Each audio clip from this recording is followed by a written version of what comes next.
when the going gets tough in the season, Arsenal have the squad to compete on all fronts and of course also do so without allowing their standards to fall. If you have watched Arsenal's games against the big teams, you see that what they do is they value their defensive solidity over anything else. Make sure that the middle is tight, stay compact, and then try to get a goal either on the counter attack or through set pieces. And it has been very, very effective for Arsenal. The Premier League is well and truly underway. And once again, the two teams that battled it out for the past two Premier League titles between them, Arsenal and Manchester City, although it was both won by Manchester City, the same two teams are the ones currently sitting at the top of the Premier League table. It's early doors, yes, I know, but there are so many signs that suggest that it's still going to be more of the same. Manchester City are top of the table, flawless, 4 wins from 4, and Arsenal's only bleep was a 1-1 draw at the Emirates Stadium to Brighton and Hove Albion after Declan Rice was sent off early in the second half.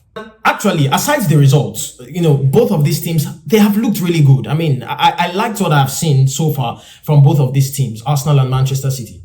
And let's quickly use some statistics to underline how effective both of these teams have been. First of all, Arsenal have scored 6 goals, which is the joint 4th in the league in the first 4 game weeks.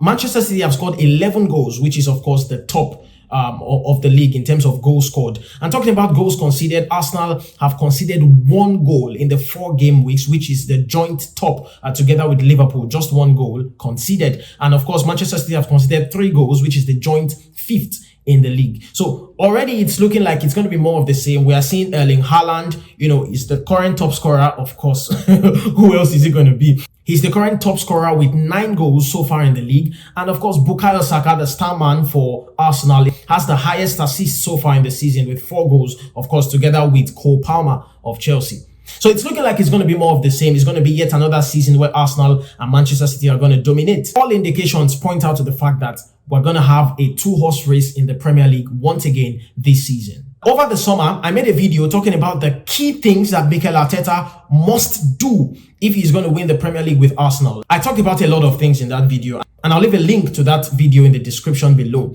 But so far, Mikel Arteta has not managed to do all of the things that I mentioned in that video. I have to first of all say that. However, looking at the signs that I've seen from Arsenal and actually Manchester City so far this season, and also certain precedents that has been set by Arsenal in the past 2 title races they had in 2022-23 and in 2023-24, I actually believe that for 2 reasons, Arsenal should win the Premier League this season.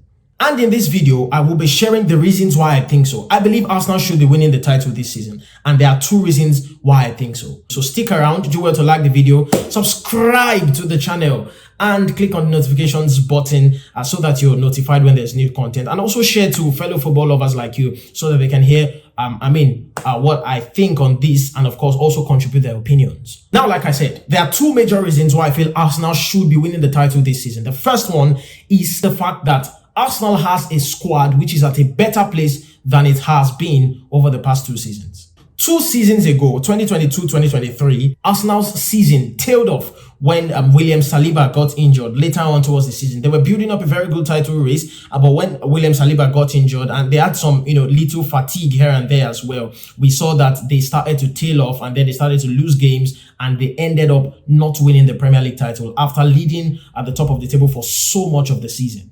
Now, that underlines just how important, to Arsenal's team, the importance of squad depth to Arsenal's team. For this season, Arsenal don't have many players in terms of quantity, but what it lacks in terms of quantity, it makes up in terms of quality. Currently, Arsenal has just 22 first-team players. I mean, when I'm talking about first-team players, I'm not talking about players that were in the academy last season and will be promoted to join the first team this season. I'm talking about actual first team players. They are just 22, which is one of the lowest in the league so far. But like I said, what it lacks in terms of quantity, it more than makes up in terms of quality. Have quality in virtually every area of the pitch. In defense, apart from the likes of Gabriel and of course William Saliba, the mainstays in that Arsenal backline, Arsenal have many defenders that are very comfortable playing multiple positions across the back four. The likes of Takehiro Tomiyasu, the likes of Zinchenko, the likes of the new signing Ricardo Calafiori, Jurien Timber, even Ben White is comfortable playing at right back and at centre back. These players are not just quality players in terms of being able to cover for injuries or fatigue or suspensions, etc.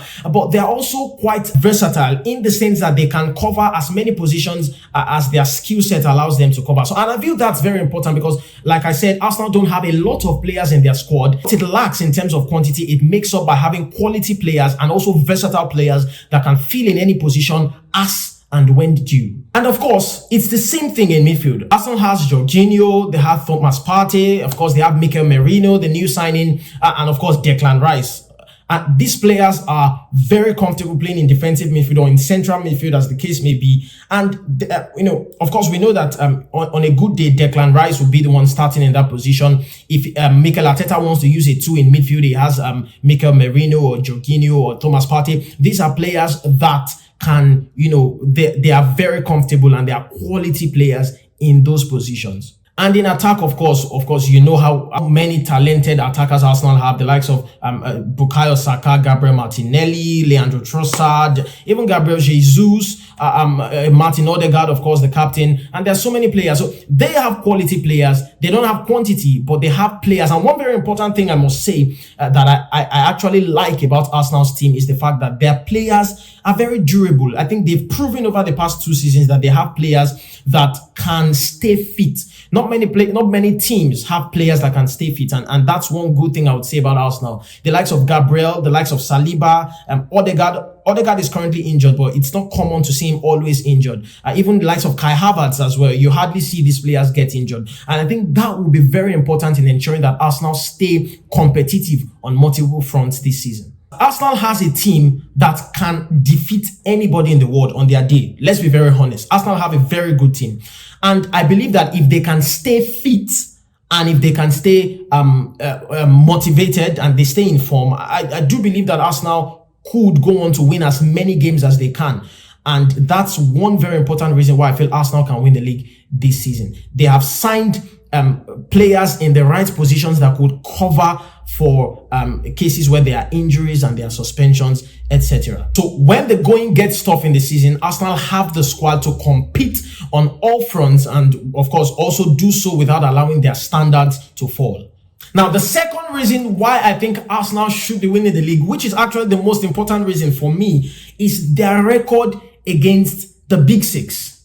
Now, last weekend, Arsenal, without Declan Rice and Martin Odegaard, 2 very important players in their team, beat Tottenham Hotspurs 1-0 with a very solid, pragmatic display by Arsenal right there at the Tottenham Hotspur Stadium. Now, I actually find it hard to believe that many pundits and fans alike were surprised to see Mikel Arteta's team being so pragmatic, in a big game, because it is frankly something he has been doing for some time now. And I have the stats to back up my claim. Mikel Arteta, in many games that has to do with Big Six games, he has been playing in a pragmatic way, putting more emphasis on being more defensively solid than being expansive in attack. Last season, Arsenal's record against the Big Six was very impressive. Out of the 10 games that was played against the other Big Six teams, Arsenal won 6 of those games, they drew 4, and they lost nothing, which means they had 22 points taken from all the games that involves Big Six. And on the flip side, Manchester City against the Big Six teams, they only won 3 of those games, they drew 6 of those games, and they lost just 1, and making it 15 points. So Arsenal had a 7 points gap against Manchester City when it had to do with Big Six games. That's important, but let me tell you what I feel is as important. I was trying to underline the fact that Arsenal have been playing this pragmatic approach against Big Six opposition for as long as I can remember now, especially last season. So to that effect, let's take these stats into consideration. Now, Arsenal's average position against the other 14 teams in the league, aside the Big Six, against the other 14 teams, Arsenal's average possession is 63.4%. Now, against the Big Six, Arsenal's average possession is just 45.5%. In fact, There were only 2 games last season against the Big Six that Arsenal had more possession than their opponents. And those 2 games was, first of all, in the 3-1 win against Manchester United at the Emirates Stadium, where Arsenal had 55% possession to Manchester United's 45% possession. And, of course, in the 2-2 draw at Stamford Bridge against Chelsea, where Arsenal had 57% possession to Chelsea's 43% possession. These were the only 2 games. In fact, at Tottenham Hotspur Stadium last season, where Arsenal won 3-2, Tottenham Hotspur had a whooping 62% possession to Arsenal's 38%. And at the Etihad Stadium, where Arsenal played out a goalless draw with Manchester City had a whooping 73% possession to Arsenal's 27%. Now, this tells us exclusively that Mikel Arteta does not mind not having the ball in these big games.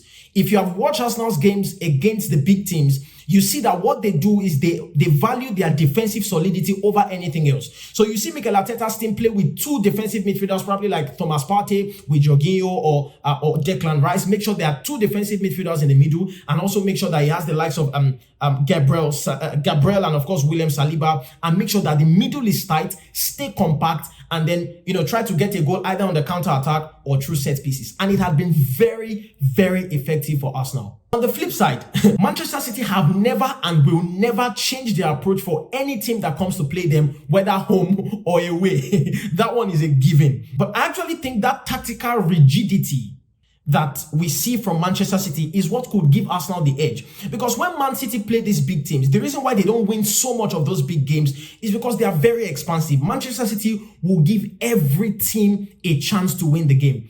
Even the game against Chelsea in the first game of the season that Manchester City won, you saw that Chelsea had chances to actually win that game or to actually get some goals. That's how City play. They are so expansive and they allow every team a chance. And they are hoping, of course, with the likes of all the attacking firepower they have, Erling Haaland, Kevin De Bruyne, Jeremy Doku, etc. They're hoping that they will be able to outscore you.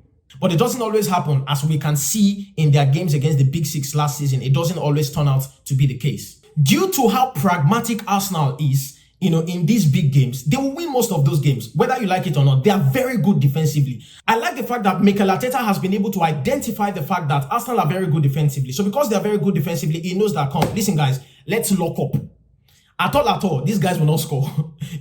At all, that's what's going to happen. So we know that we are good on the counter. We have speedy forwards that can get on the break and get some goals. And we have the likes of Gabriel and Saliba that can win headers on set pieces, just like they did against Tottenham last week. He knows that Arsenal can win those games. So, but Manchester City on the flip side, they drop points in many of these games. So to that effect, I believe that if Arsenal can focus their energies on ensuring that they don't slip up against the lesser teams and do what they've always done against the Big Six, I believe they can actually win the league. Let me put it this way. Arsenal can do everything that Manchester City can do in terms of beating the lesser teams. But Manchester City are not as effective against the Big Six as Arsenal are. So if Arsenal can leverage on that advantage they have over Manchester City, I do believe that with those little advantages they would get, they could win the league. Take, for instance, Manchester City just won the league with 2 points last season. They finished the season on 91 points and Arsenal on 89 points. The difference that 2 points could make, it could just be one draw that Manchester City gets, let's say at Old Trafford or say maybe at Tottenham Hotspur, and then that draw could be what gives Arsenal the edge in the Premier League title race. Because you already know that it's going to be a very tight one. Arsenal and Manchester City are that close, to each other that it could be something very little that separates them. And currently, I believe Arsenal have that edge because they, could go into any Big Six game expecting to take maximum points. But Manchester City, it doesn't always happen for them. And like I said, Arsenal have shown over the past, couple of seasons that they should not struggle too much against the other lesser teams. They've shown that if they can stay reliable enough, if their players can stay fit, which is what I talked about earlier, if their players can stay fit, stay motivated, stay in form, they shouldn't struggle against the lesser teams. But the big guys, when the big guns come to town, they know how to lock up. They know how to stay pragmatic. They know how to stay compact and ensure that they get the win by hook or by crook. And Manchester City don't know how to do that. Or I won't say they don't know how to do that, but they just don't do it. Guardiola would still want to be expansive, would still want to, get his fullbacks high and wide, or, invert them and just attack just the way he would normally play. He wouldn't change his style of play for anybody. And sometimes that could be, his Achilles heel. So yeah, I actually really like how Arteta has been able to, make Arsenal very hard to play against. I also like the fact that he's been able to identify that Arsenal is hard to play against. So because of that, he could leverage on that strength, and use it to his advantage. And I do believe that if he focuses on these things that I talked about, I don't think City would be able to win the league. Now, let's even put the 115 charges aside. Let's assume, just for the sake of assumption, that the Premier League and the commission that is in charge of the whole thingy, let's assume they don't punish City by giving them a point deduction or something. Arsenal still have a very big chance to win the league through these things I mentioned.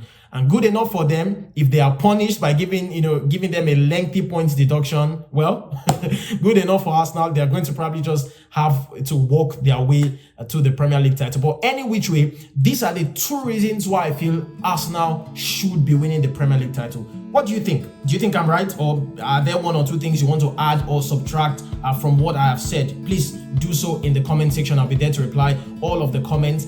And do well to like the video, click on the subscribe button, and also click on the notifications bell so that you get notified when there's new content on the channel. My name remains Goodness Eze. Keep watching the Football Slides TV. See you in the next video.